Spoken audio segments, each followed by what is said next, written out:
A lot of business owners, like well-intentioned business owners, spend a lot of hours working, grinding it out, like sacrificing, missing their kids' games, doing all of this unimaginable stuff to get to six figures. Because the first goal for most business owners is to get to six figures. But once they get to a couple six figures or a couple 100,000, they typically get stuck. And what gets them stuck is because the game they're playing has shifted, right? Like, I always look at business like a game. And I'll say it this way. I look at business like a game, but the plays that you're running have to be tweaked. Because when you enter that seven-figure game, it's no longer about how hard you're running the plays. It's about the actual plays you're running. And sadly, six-figure plays will not help you win a seven-figure game. Because the problem is never effort. The problem is strategy. The first game is all about hustle. The second game is all about strategy. So today we're getting into why those things that helped you get to six figures won't take you to seven. But before we get into that, let's get into who I am. I'm Albert, or Albert the CPA, or Albert C. Hurston Jr. CPA, owner, founder of Right Choice Accounting Solutions. I run it with my amazing wife, Lauren, and our amazing team. What we do, we're a full service accounting firm, so everything that you need on the accounting side can be handled here. Won't go too far into that, but we are the right choice. Now, into the video. Here's what the six-figure game actually looks like, right? Or it's really simple. It's really simple if you simplify it. It's all about selling and surviving. It's about selling and staying in business. Selling and staying in business. Because you are literally just trying to sell enough and stay in business long enough to get to a point to where you can start scaling. You're trying to survive, and it's survival of the fittest, because most people simply don't make it to six figures. I know what the internet looks like, but it's not like that. Most businesses just never get to six figures, and that's the sad truth. But getting to six figures is only phase one for someone with scale goal. And the problem with survival, right? Six-figure game is all survival. The problem with it is you cannot thrive in survival mode. The only thing you can do in survival mode is survive, Rachel. So that's where most people kind of get stuck, is they've gotten really good at surviving, right? They believe that the only thing that they need to do to get to that next level is more of what they've already done. And the only tool that they have on their tool belt is harder work, grinding more, sacrificing more. And that survival mode mindset, I know we hate the buzzword mindset, but it's important for going across these different levels, is you simply can't win when your goal is to survive. So that's where most people get stuck on the front end. And the second way that people get stuck, if they just outgrown that old way of running their business, it no longer serves you to run off feelings and instinct.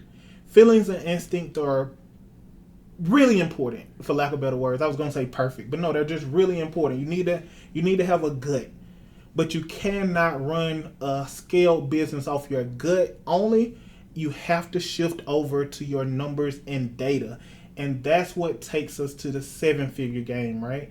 Seven-figure game is all about numbers, making decisions based on your numbers and your data.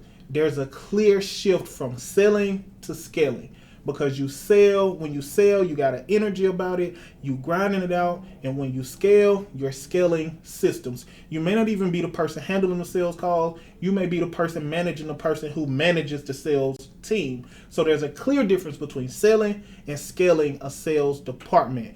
And the biggest difference between six figures and seven figures is scaling the use of other people's talent. It's duplicating yourself, right? So this is where you have to start understanding those numbers. You have to start understanding those margins. You have to know your margins well enough to know when you can afford to hire somebody, when you can bump up that marketing spend, when you can do these things. Those are all profit margin and cash flow decisions. Doesn't matter what you hear on the internet. You simply cannot spend money you don't clearly have. And we all know that, because if you're watching this, I'm going to imagine you're a grown person with grown people bills. And if you spend money you ain't got, you know I ain't got to say it. I'm finna break it down. I'm breaking down the crazy part. But outside of understanding your profit margin, you got to understand your data as well. You got to understand those conversion rates. You got to understand, like, okay, so if I spend this, what should this get me? You got to understand, like, your close rate. Okay, what percentage of people who book a call actually show up? What percentage of people who show up actually close? If we spend this amount in ads, what amount of calls should we expect? You use these type of metrics to determine things. This is like the 7-figure game, right? And it's creating a business. The 7-figure game, because I know I summarized it. The 6-figure game is all about selling and surviving. The 7-figure game is all about building a business that works whether you are in it or not. It's a business that runs in your sleep. And you cannot take the skill set that you learn from building a 6-figure business into that 7-figure business, because it will literally not exist, but it will destroy it. I meet 6-figure business owners all the time who got lucky and sold their way into 7 figures, and they don't want it.